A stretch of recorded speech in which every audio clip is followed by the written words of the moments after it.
आज जे पत्रीपूर ते न्यू गोविंदवाडी जो रस्ता आहे त्याचं आम्ही नामकरण केलं आहे. ते कमिशनर आहे आमचे, त्यांचं नाव दिलं आहे रस्त्याला.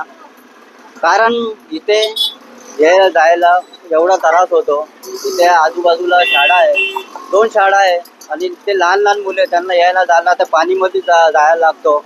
आणि ते जो गाडी बिडी येतात ते त्यांना पण खूप त्रास आहे, कमरेचा त्रास आहे, पायामध्ये त्रास होतो.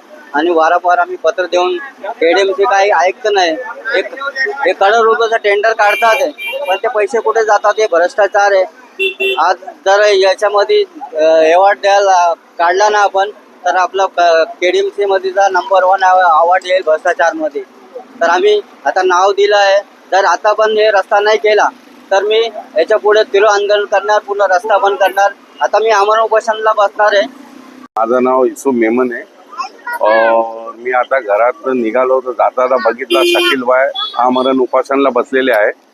बघून मला लय हे झाला काय. आम्ही पण कल्याण डोंबिवली महानगरपालिकेला वेळोवेळ वेळोवेळ बोलून कोरे साहेबांना, वैद्य साहेबांना कमी 4 महिने कसे आम्ही